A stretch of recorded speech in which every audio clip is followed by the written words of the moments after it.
Hello everyone, आपका स्वागत है आपके अपने यूट्यूब चैनल लर्न विद प्रीत चौधरी में। आज हम करेंगे टेस्ट नंबर 9 आपके ईओआरओ टेस्ट सीरीज का। ईओआरओ टेस्ट सीरीज का ये टेस्ट है वो 9 नंबर टेस्ट है। हम इससे पहले वो 8 टेस्ट है वो कर चुके हैं और ये 8 के 8 टेस्ट है आपके फुल सिलेबस के अकॉर्डिंग है, यानी राजस्थान जीके, आपके इंडियन पॉलिटी और आपका पार्ट बी। लेकिन जो आज का टेस्ट है ये आपके लिए खास होने वाला है और खास इसलिए होगा कि जो आज का टेस्ट है ये ओनली ऑन पार्ट बी पे होएगा। पार्ट बी ही आज के टेस्ट में हम कवर करेंगे। आज की हमारी क्लास में जितने भी क्वेश्चन होंगे वो पार्ट बी के होंगे, क्योंकि कुछ बच्चों ने बोला था कि मैम आप जो आपके ये ईओआरओ टेस्ट सीरीज है इसे तो कंटिन्यू रखिए और इसके साथ ही हमें पार्ट बी भी अच्छे से करवाइए। तो मैं पार्ट बी के आज ज़्यादा क्वेश्चन, यानी कि आज के जितने भी क्वेश्चन हैं वो पार्ट बी के हैं, ताकि आपको जितने ज़्यादा क्वेश्चन बन सके पार्ट बी के, उन क्वेश्चन के हिसाब से आपको ज़्यादा से ज़्यादा प्रैक्टिस की जाए। तो आज के हमारे टेस्ट में only for only part B से ही क्वेश्चन रहने वाले हैं। तो चलिए आज का हमारा टेस्ट है वो स्टार्ट करते हैं। और आज का हमारा फर्स्ट क्वेश्चन है, सूची फर्स्ट व सूची सेकंड का मिलान कीजिए। इस साइड सूची फर्स्ट में धाराएं दी गई है, सूची सेकंड में उन धाराओं के बारे में बताया गया है। तो हमें इनका मिलान करना है और उसके बाद जो नीचे कूट दिया होता है उसमें से चुन के हमें राइट क्लिक करना है। तो इसमें बात करें कि परिभाषा है वो कौन सी धारा में दी गई है, तो परिभाषा वह है वो आपके धारा 2 में दी हुई है। परिभाषा आपके धारा 2 में दी हुई है। संक्षिप्त नाम प्रसार और प्रारंभ की बात करें तो ये आपकी धारा 1 में दी गई है। संपत्ति का निहित होना, संपत्ति का निहित होना आपके किस में दिया गया है, 68 में दिया गया है। भूमि का अनिवार्य अर्जन है वो आपके 70 में दिया गया है। तो अब इस हिसाब से हम मिलान करें तो ए में आपके आएगा 4 और बी में आएगा आपके 3rd और धारा फर्स्ट है वो आएगी आपके यानी सी में 2 आएगा और धारा 2 यानी डी में आएगा 1। अब हम देख लेते हैं कि हमने वो धाराएं याद की हैं। तो धारा फर्स्ट और धारा 2 यानी परिभाषाएं और संक्षिप्त नाम है ये आपके अध्याय 1 में आता है।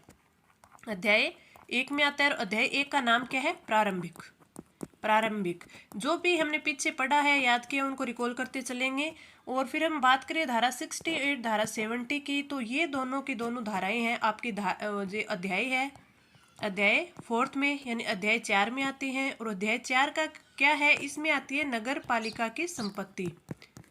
नगर पालिका की संपत्ति और धारा ये जो आपके अध्याय 4 है ये है नगर पालिका की संपत्ति। और अध्याय 4 में आपके जो धाराएं आती है वो 67 से आती है 75 तक। तो ये आपको याद होनी चाहिए।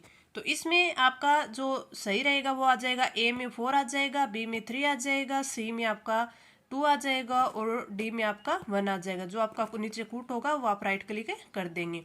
अब हम आगे बढ़ते हैं। हमारा अगला क्वेश्चन है, नगरपालिका अधिनियम 2009 में संपत्ति के अंतरण या नगरीय परियोजनाओं का क्रियान्वयन करते हैं तब भूखंडों का कितना प्रतिशत आर्थिक रूप से कमजोर और निम्न आय वर्ग वाले व्यक्तियों को रियायती दर पर देगी। और ये किसके अकॉर्डिंग, संशोधन 2011 के अकॉर्डिंग। तो कितनी छूट होगी, 20%, 25%, 10% और 15%। तो इसमें से आपका राइट आंसर है वो कौन सा होना चाहिए, तो आपका राइट आंसर हो जाएगा ऑप्शन ए 20%। 20% भूखंड है वो आर्थिक रूप से कमजोर और निम्न आय वर्ग के व्यक्तियों को रियायती दरों पर दिया जाएगा। और ये आपके कौन सी धारा में दिया गया है, धारा 73 में दिया गया है। धारा 73 में ये दिया गया है कि संपत्ति के ट्रांसफर यानी अंतरण यानी ट्रांसफर और संविदाओं के संबंध में उपबंध तो ये आपके किस में दिया हुआ है, ये आपके दिया हुआ है धारा 73 में। ये काफी इंपॉर्टेंट धारा है जिसमें आपसे पूछा जा सकता है। और धारा 73 क्या है, संपत्ति के ट्रांसफर और संविदाओं के संबंध में उपबंध। और इस धारा 73 में इसका उल्लेख किस प्रकार किया गया है कि इसमें बताया गया है कि कोई भी नगर पालिका है, किसी समूह है, आवासन या नगरीय परियोजना है कोई, उसका क्रियान्वयन करती है तो नगर पालिका भूमि है वो पट्टे पे दान करती है या फिर विक्रय करती है या फिर आवंटित करती है या फिर ट्रांसफर करती है, ये कुछ भी करेगी तो ऐसे में जो पट्टा, विक्रय, आवंटन, ट्रांसफर है वो किस शर्त के अधीन करेगी, इस शर्त के अधीन करेगी कि जो इसमें भूखंडों का आवासन होगा ना, आवासन की इकाइयां होगी वो कम से कम है वो 20% ऐसे आर्थिक रूप से कमजोर और निम्न आय वर्ग वाले व्यक्तियों को अधिसूचित रियायती दर पर आवंटित करेगी। और यह प्रावधान है वो दिनांक 31/03/2011 यानी 31 मार्च 2011 से राजपत्र में प्रकाशित हुआ था। और ये प्रभावी कब से होगा, तो ये प्रभावी होगा 24/11/2010। तो ये प्रभावी होगा 24/11/2010 से, और ये प्रकाशित हुआ राजपत्र में 31 मार्च 2011 को। तो ये दोनों ही आपको याद रखना है, क्योंकि इसमें संशोधन से 2011 के अनुसार बताया गया है। तो ये आपसे पूछा जा सकता है कि राजपत्र में कब ये राजपत्रित हुआ यानी प्रकाशित हुआ। तो ये क्वेश्चन आपके लिए इंपॉर्टेंट बन सकता है। आगे बढ़ते हैं। हमारा नेक्स्ट क्वेश्चन है कि राजस्थान नगरपालिका अधिनियम 2009 का विस्तार है, यानी यह विस्तार कहाँ तक है। संपूर्ण राज्य में, राजस्थान के कुछ जिलों में, छावनी क्षेत्र को जोड़कर शेष राजस्थान में और उपयुक्त सभी। तो आपका राइट आंसर हो जाएगा ऑप्शन सी, छावनी क्षेत्र को छोड़कर शेष सारे राजस्थान में राजस्थान नगरपालिका अधिनियम 2009 का विस्तार है। ये कुछ क्वेश्चन हैं जिनकी फॉर्मेशन थोड़ी सी चेंज करके मैं आपके लिए लेके आई हूँ, क्योंकि ये मैंने क्वेश्चन पहले भी करवा दिए हैं। तो इस वजह से ये अब लेके आई हूँ, ताकि इनकी फॉर्मेशन थोड़ी सी चेंज हो जाए, तो उसके बाद आपको है ये समझ में आ जाए और आपको कितना याद है ये भी आपको पता चलता रहे। आगे बढ़ते हैं। हमारा अगला क्वेश्चन, यदि कोई क्षेत्र नगरपालिका ना रहे तो नगरपालिका निधि और संपत्ति संबंधित अधिकार है वो निहित हो जाएंगे। किस में हो जाएंगे? नगरपालिका अध्यक्ष में, राज्य सरकार में, केंद्र सरकार में और जिला कलेक्टर में। तो यदि कोई क्षेत्र नगरपालिका ना रहे तो नगरपालिका निधि और संपत्ति जो संबंधित अधिकार है वो निहित हो जाएंगे आपके ऑप्शन बी, राज्य सरकार में। तो राइट आंसर हो जाएगा ऑप्शन बी। आगे बढ़ते हैं। हमारा अगला क्वेश्चन, राजस्थान नगरपालिका अधिनियम 2009 की धारा 4 के संबंध में निम्न कथन पर विचार कीजिए।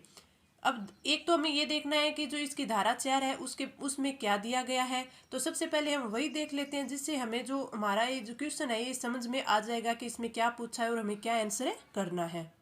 आपके धारा 4 में दिया हुआ है, धारा 4 में दिया हुआ है कि राज्य सरकार नगर पालिका बोर्ड को ऐसे उपबंधों में छूट दे सकेगी। कौन से उपबंध? जो उसके लिए अनुपयुक्त है, यानी नगर पालिका के लिए जो अनुपयुक्त है उन उपबंधों में राज्य सरकार है उसे छूट दे सकेगी। और साथ में ही है जो नगर पालिका है वो इससे संबंधित सुसंगत नियम खुद बना सकेगी। तो इसमें आपको साफ साफ दिया हुआ है कि राज्य सरकार ऐसे उपबंधों से छूट दे सकेगी जो उसके लिए अनुपयुक्त है और उससे संबंधित सुसंगत नियम बना सकेगी। तो इस क्वेश्चन में क्या दिया हुआ है कि राज्य सरकार नगरपालिका को उसके लिए अनुपयुक्त प्रावधानों के प्रवर्तन से छूट दे सकेगी, ये बिल्कुल सही है। ऐसे विषयों पर नगरपालिका स्वयं नियम बना सकती है, ये भी बिल्कुल सही है। तो देखिए हमने धारा 4 पहले देख ली, थोड़ी सी रिकॉल कर ली, तो हमें क्वेश्चन समझ में आ गया। तो इसमें कथन 1 और कथन 2 है, दोनों ही सही दे रखी हैं। तो आपका राइट आंसर क्या हो जाएगा? ऑप्शन ए, कथन 1 और कथन 2 दोनों सही है। अब हम आगे बढ़ते हैं। हमारा अगले क्वेश्चन में दिया हुआ है, भूमि बेदखल का नोटिस जारी होने के बाद कितने दिनों के भीतर है वो अपील की जा सकती है, कुछ विशेष कारणों को छोड़कर? 20 दिन के भीतर, 15 दिन के भीतर, 30 दिन के भीतर और 60 दिन के भीतर। तो हमारा राइट आंसर हो जाएगा ऑप्शन बी, 15 दिन के भीतर है वो भूमि बेदखल का नोटिस जारी होने के बाद हम भीतर वो अपील कर सकते। कितने दिन? 15 दिन के भीतर। लेकिन कोई विशेष कारण को छोड़कर है वो 15 दिन के भीतर, और विशेष कारण हो तो 15 दिन से ज़्यादा भी हम अपीलें कर सकते हैं। अब हमारे मन में ये आएगा कि हम अपील है वो कर सकते हैं, 15 दिन के भीतर कर सकते हैं, लेकिन किस को करेंगे? तो जो आपकी अपील होगी ये 15 दिन में आप राज्य सरकार को कर सकते हैं, या फिर राज्य सरकार द्वारा जो प्राधिकृत व्यक्ति होगा उसे कर सकते हैं, प्राधिकृत अधिकारी को हम अपीलें वो कर सकते हैं। तो हम भूमि बेदखल का नोटिस जारी होने के बाद वो 15 भीतर में राज्य सरकार या राज्य सरकार द्वारा प्राधिकृत व्यक्ति है उसे अपीलें कर सकते हैं। और अब अगर ये पूछ ले कौन सी धारा, तो ये धारा 73B में दिया हुआ है, धारा 73B में दिया हुआ है। मैं अब आपको सारे जो क्वेश्चन करवा रही हूँ उसमें जो बात लिखी गई है वो मैं आपके साथ एक्सप्लेन भी कर रही हूँ, साथ में आपको ये भी बता रही हूँ कि ये इसका उपबंध है वो कौन सी धारा में किया गया है। तो आप अच्छे से इस क्लास को लास्ट तक जरूर देखें और समझें कि आपके लिए ये क्लास है वो कितनी इंपॉर्टेंट रहने वाली है। आगे बढ़ते हैं। हमारा अगला क्वेश्चन, नगरीय भूमि और संपत्तियों के अभिलेखों का संधारण कौन करता है, मेंटेनेंस है वो कौन करता है?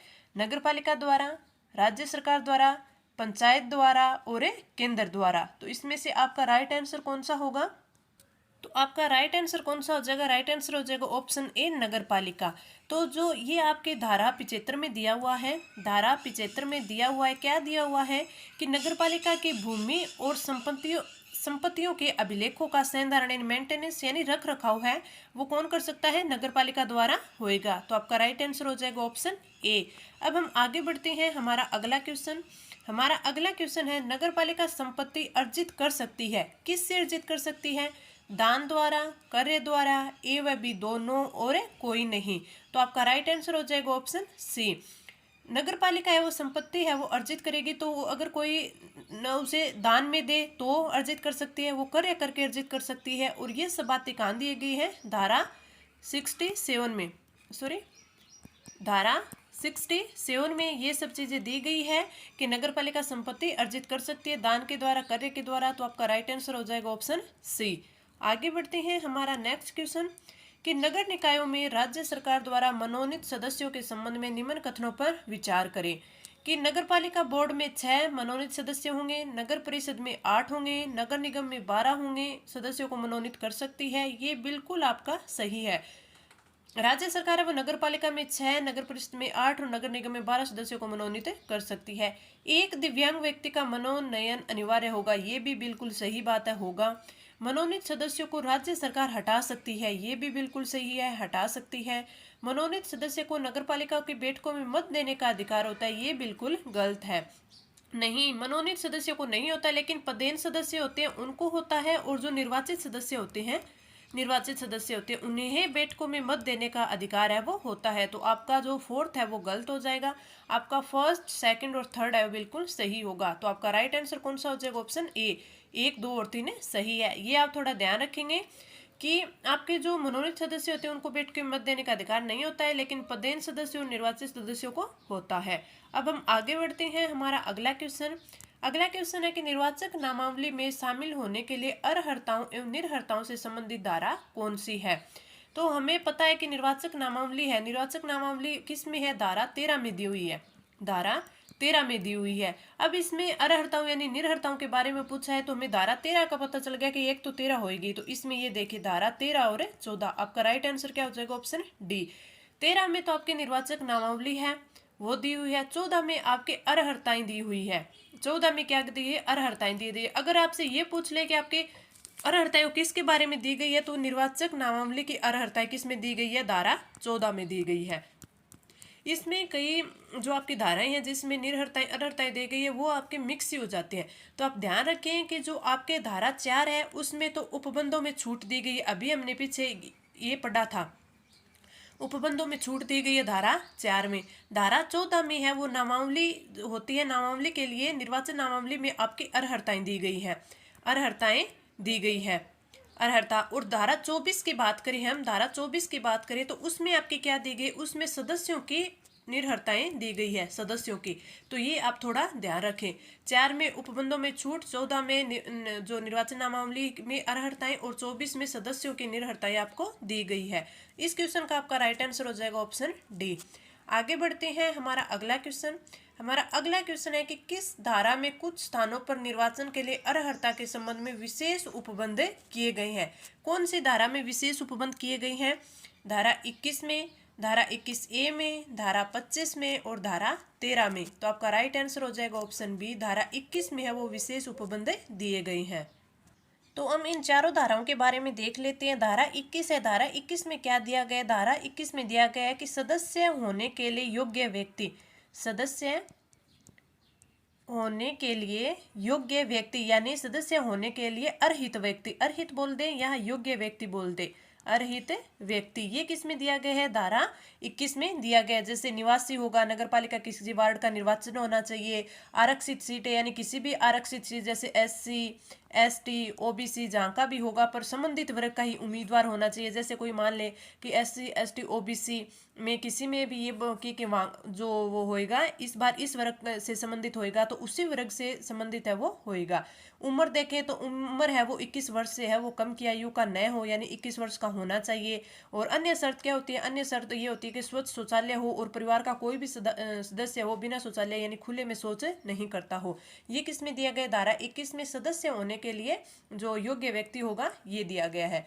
धारा 21A में क्या दिया गया है कि कुछ स्थानों पर निर्वाचन के लिए अर्हता के संबंध में विशेष उपबंध दिए गए हैं। विशेष उपबंध कौन से दिए गए हैं? एक तो इसमें ये है कि राज्य सरकार द्वारा जो नगर पालिका के लिए कुछ स्थानों पर अन्य पात्रता दी गई है ने, उसमें आयु कितनी होगी? उसमें आयु आपकी 21 वर्ष से 35 वर्ष से होएगी। 21 वर्ष से 35 वर्ष से होएगी, ठीक है। और इसमें भी क्या दिया गया है कि जो विशेष योग्यता के तहत आरक्षित नहीं की जा सकती। कितने नहीं की जा सकती? मान के चलिए कि आप ST, SC और OBC या महिलाएं, इन सीटों के लिए जो आरक्षित सीट है, ठीक है, ऐसी सीटें हैं वो 2 से कम है। 2 से कम होएगी ना, तो जो इसमें जो आपके विशेष उपबंध वाली सीटें होंगी वो कितनी होंगी? 2 सीटें हो सकती हैं। कम से कम कितनी होंगी? 2 सीटें हो सकती हैं। मान के चलिए कि जो इनकी SC, ST, OBC जो आरक्षित सीटें हैं वो है 3 से कम। 3 से कम है तो उसमें विशेष जो आपकी विशेष योग्यता वाली सीट होगी वो कितनी होगी? ओनली 1 ही होगी, ठीक है। अगर आरक्षित सीटों में ऐसी सीटें अगर देखें अधिकतम कितनी हो सकती है? 2 ही हो सकती है, 2 से अधिक हो ही नहीं सकती। मान के चलिए कि इनकी जो विशेष वर्ग है इनकी सीटें 3 है, तो 3 है तो फिर 1 ही सीटें होएगी।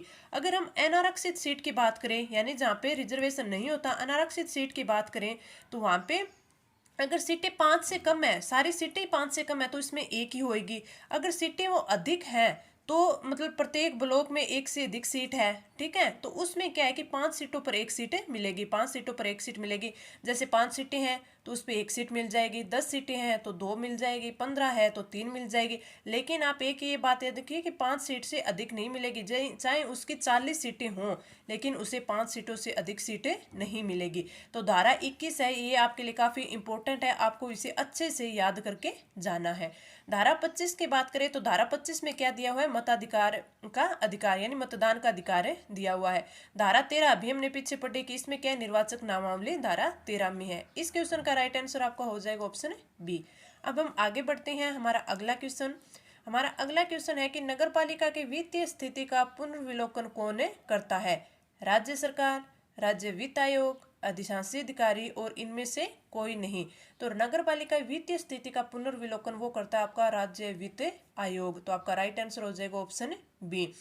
अब हम राज्य वित्त आयोग की बात करें तो राज्य वित्त आयोग है, हमें पता है कि चाहे नगर पालिका हो चाहे आपकी पंचायत समितियां हो, यानी आपका ग्राम पंचायत वो हो, तो उनके भी अगर वित्तीय स्थिति का जो पुनर्विलोकन है वो कौन करता है? राज्य वित्त आयोग करता है। तो राज्य वित्त आयोग की अगर हम संविधान में देखें कि इसका उल्लेख कहाँ किया गया है, तो अनुच्छेद 243 में किया गया, यानी में किया गया है।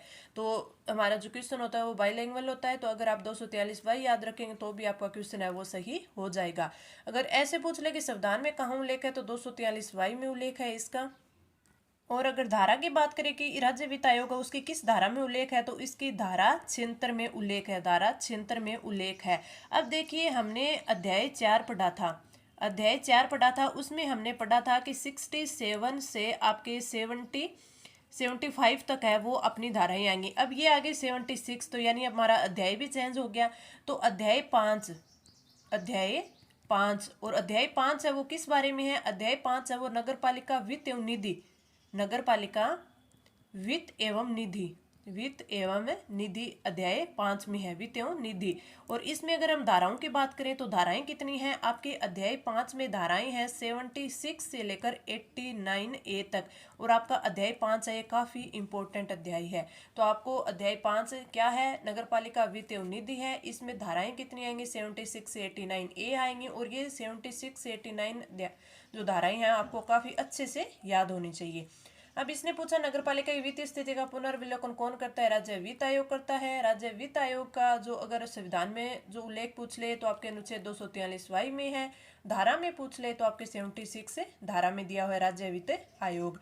और एक बात और कि राज्य वित्त आयोग है, ये जो भी अभी राज्य वित्त आयोग द्वारा की गई जो भी प्रत्येक सिफारिश है वो उस पर की गई कार्यवाही, जो आपकी कार्यवाही होगी उसके सहित राज्य विधानमंडल के समक्ष है वो रखी जाएगी। राज्य वित्त आयोग की जितनी भी सिफारिशें होंगी वो कहाँ रखी जाएंगी? राज्य विधानमंडल के समक्ष रखी जाएंगी। अब हम आगे बढ़ते हैं। हमारा अगला क्वेश्चन कि राज्य वित्त आयोग द्वारा की गई सिफारिश का वित्त एवं निधि उस पर की गई कार्यवाही के स्पष्टीकारक ज्ञापन किसके समक्ष रखे जाते हैं? ये किसके समक्ष रखे जाते हैं? मैंने अभी आपको बताया कि आपके राज्य विधानमंडल के अधीन रखे जाते हैं। तो आपका राइट आंसर ऑप्शन बी हो जाएगा। आगे बढ़ते हैं। हमारा अगला क्वेश्चन कि करों, पथ करों यानी टोल टैक्स, फीसों का समुन्देशन नगर पालिका को किस किया जाता है? समुन्देशन नगर पालिका को किया जाता है, कौन सी धारा में इसका उल्लेख है कि करों, टोल टैक्स, फीसों का जो समुन्देशन है नगर पालिका को किया जाता है, कौन सी धारा में किया जाता है? धारा 76, धारा 77, धारा 78 और धारा 80।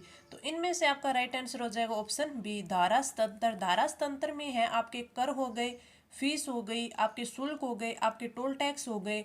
तो इनका जो शुद्ध आगामों का जो नगर पालिका को हस्ताक्षरण है वो किया जाता है। दूसरा, राज्य की संचित निधि से सहायता के अनुदान की जो मंजूरी है वो भी की जाती है। और नगर पालिकाओं की वित्तीय स्थिति सुधारने तो अन्य उपाय भी किए जा सकते हैं, अन्य उपाय भी किए जाते हैं।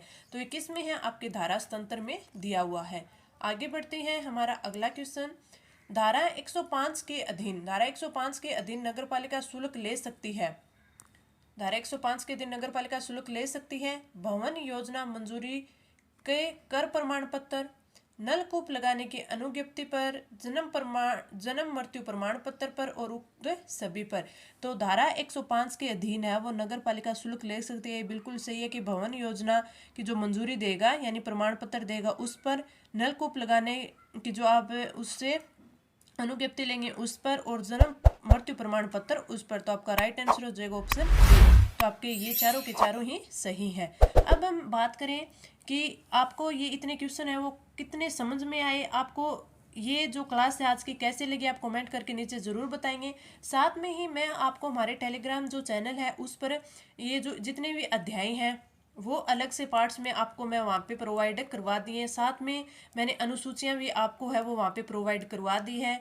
और अनुसूचियों के अलावा जो जितनी भी धाराएं हैं उनको मैं 10-10 करके हर मतलब अलग अलग पार्ट में 10-10 करके वहाँ पे प्रोवाइड करवा दूंगी। तो अगर आपने अभी तक हमारे टेलीग्राम चैनल को ज्वाइन नहीं किया है तो आप अभी ज्वाइन कर लें। तो आप कमेंट करके ज़रूर बताइएगा कि आपको क्लास कैसी लगी। अगर अच्छी लगी तो लाइक करें, कमेंट्स करें और अपने फ्रेंड्स के साथ शेयर करें। इस क्लास में इतना ही, धन्यवाद।